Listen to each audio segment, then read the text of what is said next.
England की team ने अपना प्लेइंग 11 हमेशा की तरह जो है वो अनाउंस कर दिया है और 2-1 से अप है, तो जाहिर सी बात है वहां पर भी इंग्लिश खेमे में भी जो जोश है वो हाई है। क्या है उनका प्लेइंग 11 ये पूरा हम आपको बताएंगे। उससे ज़रूरी ज़्यादा जो उसमें सबसे बड़ी चीज़ जो है या जो इंपॉर्टेंट पॉइंट है वो यही है कि 8 साल बाद जो है वो लियम डॉसन की वापसी हुई है। स्पिनर हैं और शोएब बशीर, आपको याद होगा पिछले मैच में उनको चोट लग गई थी, हालांकि भारत के लिए विलेन ही रहे क्योंकि उन्होंने ही आउट किया मोहम्मद सिराज को। चोट लग गई थी, चोट लगने के बाद पट्टियों के साथ फील्डिंग करते हुए दिखाई दिए, फिर उसके बाद फील्डिंग करने के बाद बॉलिंग की। बॉलिंग में भी वो सिराज जो कि 30 गेंद से अपने विकेट को संभाले हुए थे और लगातार जडेजा को वो स्ट्राइक देकर कोशिश कर रहे थे कि वो पहुंचे 193 रन तक, लेकिन सपने तोड़ने का काम किया था शोएब बशीर ने। उसके बाद चोट के बाद वो बाहर हो गए थे, उन्हीं की जगह लियम डॉसन आए। मुझे लगता है सिर्फ और सिर्फ सावधानी थोड़ी सी रखनी चाहिए, सतर्कता रखनी चाहिए, क्योंकि हमने देखा कि आने को तो जोफ्रा आर्चर भी आए 4-4.5 साल बाद, लेकिन उन्होंने अपना असर छोड़ा। कई बार क्या होता है जब आप एक लंबे अंतराल के बाद टेस्ट क्रिकेट में आते हैं तो आपको लगता है कि नहीं, इस फॉर्मेट में भी मुझे अपने आप को साबित करना है।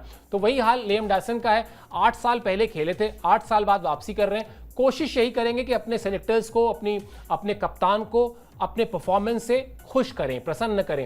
लेकिन भारतीय टीम के लिए सावधानी इसी में है कि थोड़ा सतर्क रहें, क्योंकि स्पिनर हैं और कई बार ऐसा हमने देखा है कि इंडियन प्लेयर्स जो है ना वो एक थोड़ा सा लेसर नोन जो स्पिनर्स रहते हैं उनके खिलाफ परेशान हो जाते हैं, विकेट गंवा देते हैं। बिल्कुल, और यही परेशानी का सबब जो है वो बन भी सकते हैं, नहीं भी बन सकते हैं, लेकिन जब ये मैदान पर उतरेंगे तो हर प्लेयर जो है वही चाहता है कि अपना 100% दे और गेंदबाजी में वो वेरिएशन भी नजर आए। तो लियम को टीम में शामिल किया गया है, जो साल 2017 के बाद से टीम का हिस्सा नहीं थे। 8 साल बाद उनका कमबैक हुआ है, जैसा कि टीम इंडिया के लिए करुण नायर का भी हुआ है। क्या कुछ प्रदर्शन करेंगे ये तो आने वाला वक्त बताएगा, लेकिन सबसे बड़ी बात यह है कि 2 दिन पहले यहाँ पर इंग्लैंड की टीम ने अपनी 11 का ऐलान किया है। तो ये कॉन्फिडेंस आता है, ये कॉन्फिडेंस है कि भाई आपने 2 दिन पहले, क्योंकि हमने ज्यादातर देखा है कि इंग्लैंड की टीम जो है वो 1 दिन पहले अपने प्लेइंग 11 का ऐलान करती है। तो ये कॉन्फिडेंस कहता है कि आपकी टीम में वो दमखम नजर आ रहा है और जिस तरीके का अभी तक का प्रदर्शन रहा है, क्योंकि देखिए लॉर्ड्स वाला मैच अगर यहां से हारती इंग्लैंड की टीम तो वो कॉन्फिडेंस थोड़ा सा कहीं ना कहीं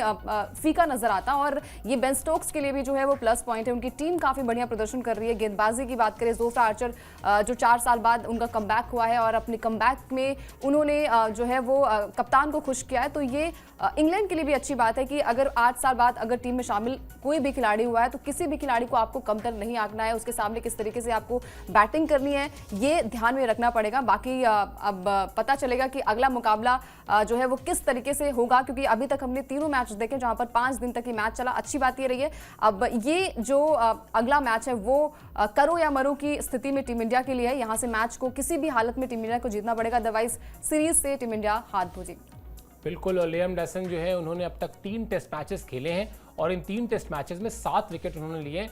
थोड़ी बहुत बल्लेबाजी भी कर लेते हैं, ये भी उनके पक्ष में जाता है। लेकिन भारतीय टीम के लिए जैसा मैंने कहा या जैसा अंकिता कह रही हैं कि आप सतर्क रहें, क्योंकि कई बार ऐसा हमने देखा है कि वो जो अपेक्षाकृत नए स्पिनर्स जो हैं वो भारतीय टीम को परेशान करते हैं। बॉल अगर ज़रा सा भी टर्न हुई तो भारतीय टीम थोड़ी सी पैनिक करती है। इससे बचना होगा, क्योंकि अब बॉटम लाइन यही है कि अगर इस सीरीज में आपको बने रहना है तो जीत चाहिए ही चाहिए, और जीत के करीब भारतीय टीम पहुंची है। ऐसा नहीं कि भारतीय टीम और इंग्लैंड की टीम में परफॉर्मेंस में कोई बहुत बड़ा गैप हो। आप राइट देयर जो कहते हैं, आप बिल्कुल वहां पर हैं जहां जीत आपको मिल सकती है। एजबेस्टन में आपने वो करके दिखाया भी है। अब वही जोश, वही जुनून, वही स्टाइल ऑफ क्रिकेट आपको यहां पर मैनचेस्टर में भी दिखाना है।